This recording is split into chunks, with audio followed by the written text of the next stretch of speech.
Global ITI के YouTube channel में आप सभी का एक बार फिर से स्वागत है। आज जो है हम लोग वर्कशॉप कैलकुलेशन जो कि आईटीआई फर्स्ट ईयर के लिए है उसके कुछ क्वेश्चन सॉल्व करने वाले हैं जो आपके एग्जाम में बार बार पूछा जा रहा है। ठीक है, जो आपके एग्जाम चल रहे हैं उसमें जो क्वेश्चन बार बार आ रहे हैं, हमने कुछ स्टूडेंट्स वगैरह से पूछा था, उन्होंने व्हाट्सएप वगैरह पे भी हमारे भेजा हुआ था, और जब हम लोग सेंटर्स पर गए हुए थे तो वहाँ पर भी कुछ लोगों ने कुछ क्वेश्चन बताया था कि सर ये वाला क्वेश्चन जो ज़्यादातर आ रहा है। ठीक है, तो उन क्वेश्चंस को हम लोग देखेंगे जो आपके एग्जाम में बार बार रिपीट हो रहे हैं वर्कशॉप कैलकुलेशन एंड साइंस का फर्स्ट ईयर का। और मैं आपको बता दूं जो क्वेश्चंस मैं आपको दिखाने वाला हूं इसका पीडीएफ आप कहां से डाउनलोड करेंगे, तो उसके लिए वेबसाइट है हमारी www.globaliti.org। इस वेबसाइट पर जाकर के आप बिल्कुल आसानी से पीडीएफ को डाउनलोड कर पाएंगे।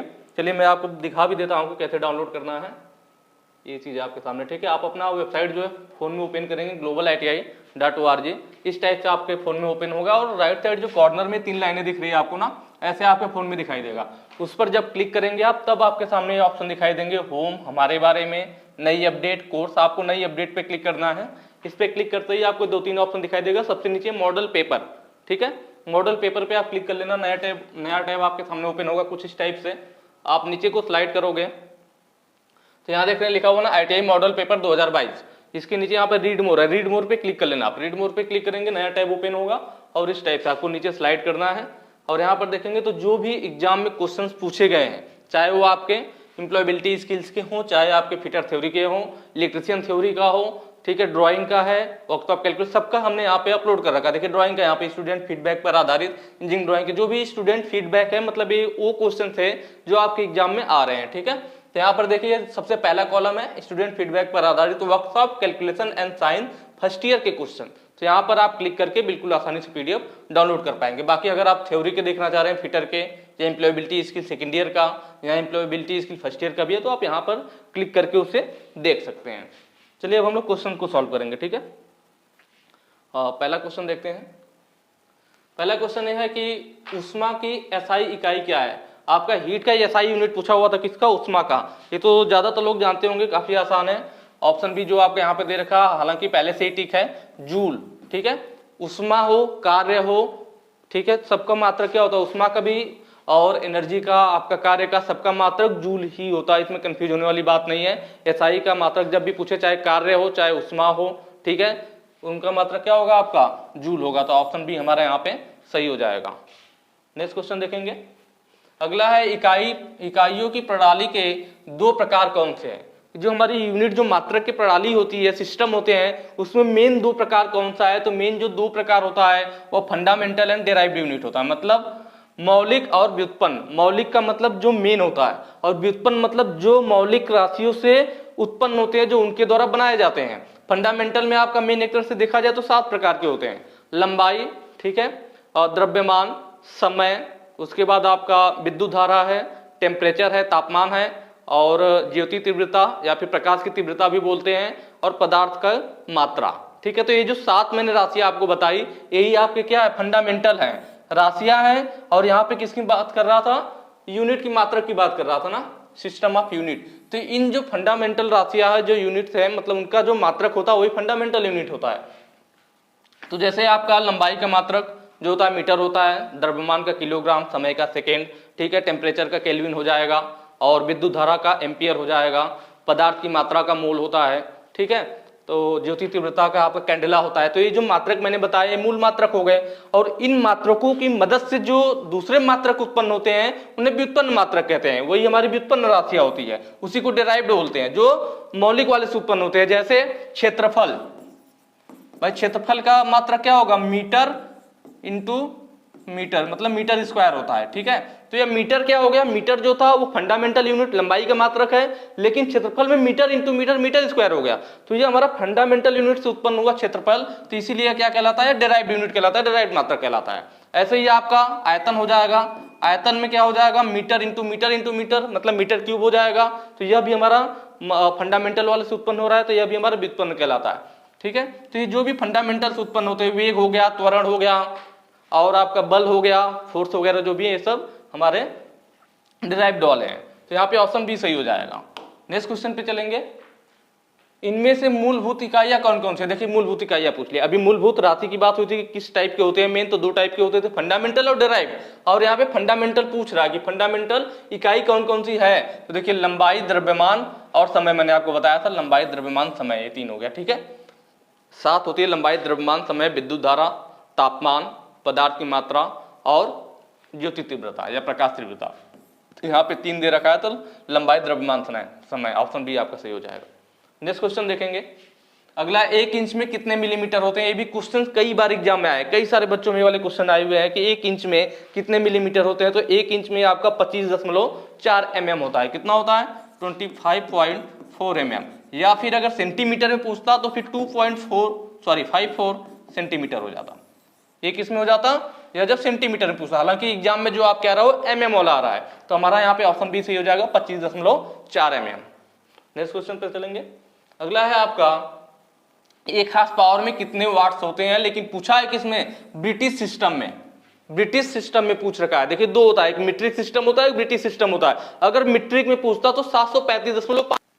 हालांकि यहाँ पे किसमें पूछा हुआ था एग्जाम में? ब्रिटिश में पूछा हुआ था। तो ब्रिटिश में हमारा 746 वाट होता है, ऑप्शन सी सही हो जाएगा, 746 वाट। आप ब्रिटिश के साथ साथ मीट्रिक वाला भी ध्यान रखना कि अगर मीट्रिक में आ जाता है, मीट्रिक में क्या होता है? 735.5 वाट होता है। ठीक है, तो इसको भी आप याद रखना कि अगर मीट्रिक में आएगा तो ब्रिटिश बोल रखा है तो 746 वाट। अगला क्वेश्चन है, दशमलव भिन्न को साधारण भिन्न में बदलो। या दशमलव भिन्न दे रखा है, मैं ऑप्शन यहाँ लिख देता हूं, शायद बहुत धुंधला दिख रहा है, क्लियर नहीं दिख रहा होगा। ए वाले में लिख रखा है 659/1000, बी वाले में 659/10,000 है। ठीक है, सी वाले में 659/3250 है, और डी वाला जो है हमारा 659/33660 है। ठीक है, कैसे बदलते हैं इसको देखिए, यहां पे दे रखा है 0.000659, ये चीज हमें दिया हुआ। ठीक है, इसको बदलना है साधारण भिन्न में, मतलब दशमलव में है, और हम इसे नॉर्मल में बदलना चाह रहे हैं कि दशमलव ना रहे। तो दशमलव खत्म करने के लिए क्या किया जाता है? एक लिखते हैं और उसके आगे हम कुछ जीरो लगा करके उसी संख्या से ऊपर और नीचे जब गुणा कर दिया जाता है तो उसमें से दशमलव खत्म हो जाता है।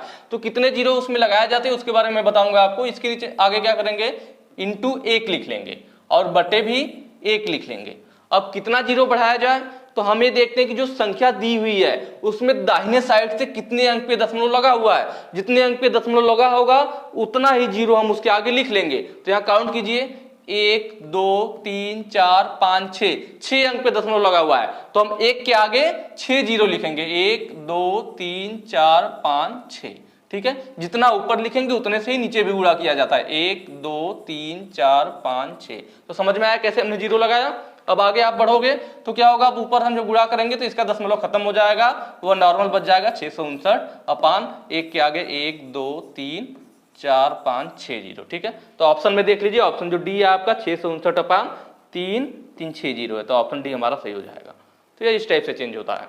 नेक्स्ट क्वेश्चन देखेंगे, 1 जूल में कितने अर्घ होते हैं? 1 जूल में आपका 10⁻7 अर्घ होता है। ठीक है, ऑप्शन जो सी दे रखा है 10⁻7 है, थोड़ा सही से लिखा हुआ नहीं, 10⁻7 होगा, इस टाइप से लिखना चाहिए था, इसने 107 लिख दिया है, ये टाइपिंग में मिस्टेक है।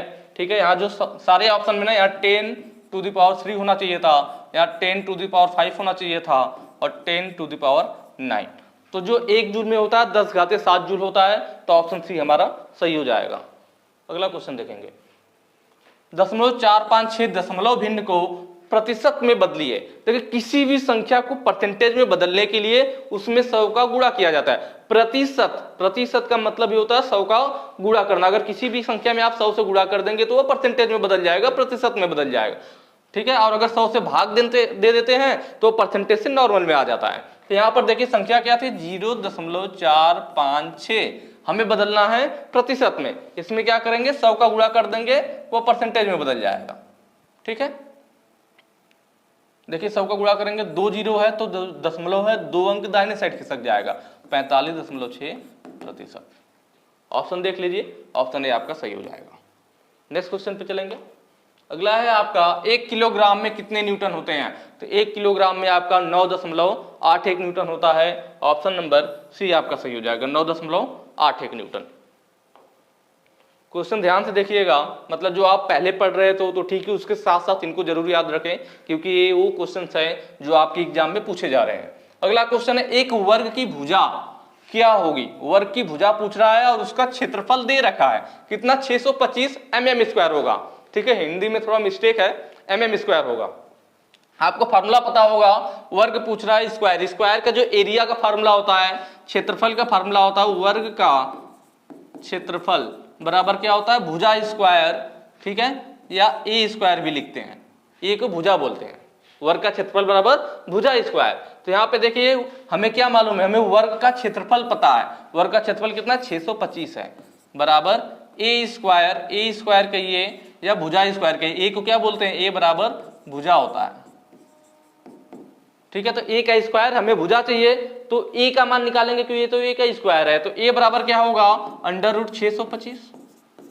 तो √625, 625 का वर्गमूल क्या होगा, 25 25 625। आप इसे लिख सकते हैं 25 × 25, 25 25 625 होता है, पेयर बन जाएगा तो 1 25 आपका बाहर आ जाएगा, चूंकि mm में है तो इसका मान mm में आएगा। तो ये आ गया आपका भुजा बराबर 25 mm। ऑप्शन नंबर सी आपका सही हो जाएगा। नेक्स्ट क्वेश्चन पे चलेंगे।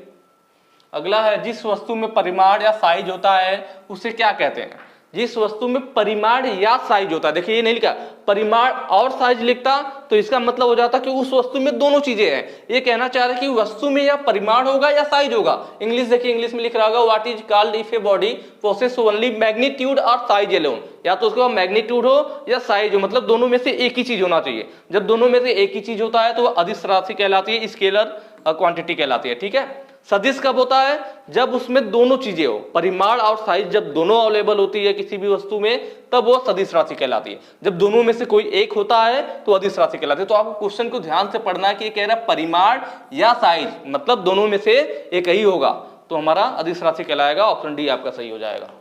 नेक्स्ट क्वेश्चन है, एक आयत का परिमाण क्या होगा, दरअसल परिमाप कहना चाह रहा था, ठीक है, हिंदी लिखने में गड़बड़ कर दिया। परिमाप क्या होगा, जिसकी लंबाई एवं चौड़ाई 20 सेमी व 18 सेमी है। ठीक है, क्या दे रखा है, चौड़ाई दे रखा है और लंबाई, आयत इस टाइप से होता है, आयत का जो लंबाई दे रखा है कितना है, लंबाई 20 सेंटीमीटर और चौड़ाई 18 सेंटीमीटर। ये दो चीजें दी हुई है, किसका, आयत का। आयत ऐसे ही तो होता है, लंबाई और चौड़ाई दो चीजें होती है। वर्ग रहता तो सभी भुजाएं बराबर होती है, आयत में आमने सामने की भुजाएं बराबर होती है, तो इसकी यह लंबाई वाली दोनों भुजाएं आपस में बराबर होगी और यह चौड़ाई वाली भुजाएं आपस में बराबर होगी। इसका मतलब अगर यह 20 है तो यह भी 20 होगा, यह 18 है तो यह भी 18 है। परिमाप का मतलब पेरीमीटर जो लिखा है, पेरीमीटर का मतलब होता है उसके चारों तरफ की माप। ठीक है, जैसे आयत की चारों तरफ की माप कैसे निकलेगा, तो हम ए वाली लंबाई, ए वाली लंबाई, ए वाली और ए वाली, मतलब चारों भुजाओं की लंबाई को आपस में जोड़ेंगे तो चारों तरफ की माप का पता चल जाएगा। तो इन्हें जोड़ लीजिए आपस में, 20 + 18 + 20 + 18। ठीक है, 20 20 40, 18 18 36, 76 हो जाएगा। ठीक है, किसमें दे रखा है, सेंटीमीटर में, सेंटीमीटर में आ जाएगा। ऑप्शन देख लीजिए, ऑप्शन नंबर सी आपका सही हो जाएगा। नेक्स्ट क्वेश्चन पे चलेंगे। अगला है, देखिए यहाँ पे दे रखा है R = 250 ओम, रेजिस्टेंस दे रखा है, I दे रखा है, करंट दे रखा है कितना 0.44 एम्पियर, और V का मान पूछ रहा है, वोल्ट पूछ रहा है, वोल्टेज क्या है।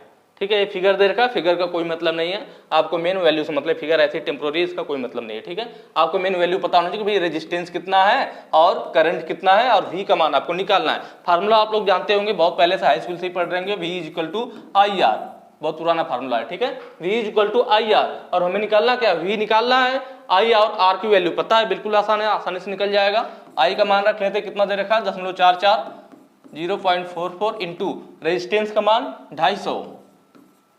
ठीक है, एक जीरो है, इसका गुणा करेंगे तो एक अंक का इसका दशमलव खत्म हो जाएगा, 4.4 इंटू 25 हो जाएगा। दोबारा गुणा कर लीजिए, 25 चौको 100, जीरो हासिल आ गया 10, 25 चौको 100 और 10 110 हो जाएगा। चूंकि एक अंक पे दशमलव है तो एक अंक पे दशमलव लग जाएगा, तो आप कह सकते हो आपके पास क्या आ जाएगा 110, और चूंकि हम क्या निकाल रहे थे, वोल्टेज निकाल रहे थे, तो वोल्ट में आ जाएगा 110 वोल्ट। ठीक है, ऑप्शन देख लीजिए, ऑप्शन डी आपका सही हो जाएगा। अगला क्वेश्चन है, पानी का क्वथनांक क्या होता है? देखिए क्वथनांक से मतलब बॉइलिंग पॉइंट, बॉइलिंग पॉइंट मतलब जिस पर कोई पानी या द्रव जो है हमारा उबलने लगता है, खौलने लगता है, ठीक है, उसी को क्या बोलते हैं? बॉइलिंग पॉइंट, बॉयल होना। बॉयल का मतलब खौलना या उबलना। तो वही पूछ रहा है कि पानी किस टेम्परेचर पर उबलने लगता है या खौलने लगता है। तो पानी का जो टेम्परेचर होता है वो 100 डिग्री सेल्सियस होता है, जिस पर जल हमारा उबलने लगता है और वह द्रव से वाष्प में बदलने लगता है, अपने स्टेज को चेंज करने लगता है। तो वह जो ऑप्शन होगा हमारा सी सही हो जाएगा, 100 डिग्री सेल्सियस। नेक्स्ट है हमारा, वस्तु में निहित पदार्थ की मात्रा को क्या कहते हैं? वस्तु में निहित पदार्थ की मात्रा, तो वस्तु में जो उपस्थित पदार्थ की मात्रा होती है, निहित पदार्थ की मात्रा होती है, उसको द्रव्यमान बोला जाता है। किसी भी वस्तु में जो उसके अंदर पदार्थ की मात्रा अवेलेबल होती है, उपस्थित होती है, उसे क्या बोलते हैं? द्रव्यमान बोलते हैं, मास बोलते हैं। ऑप्शन सी आपका सही हो जाएगा।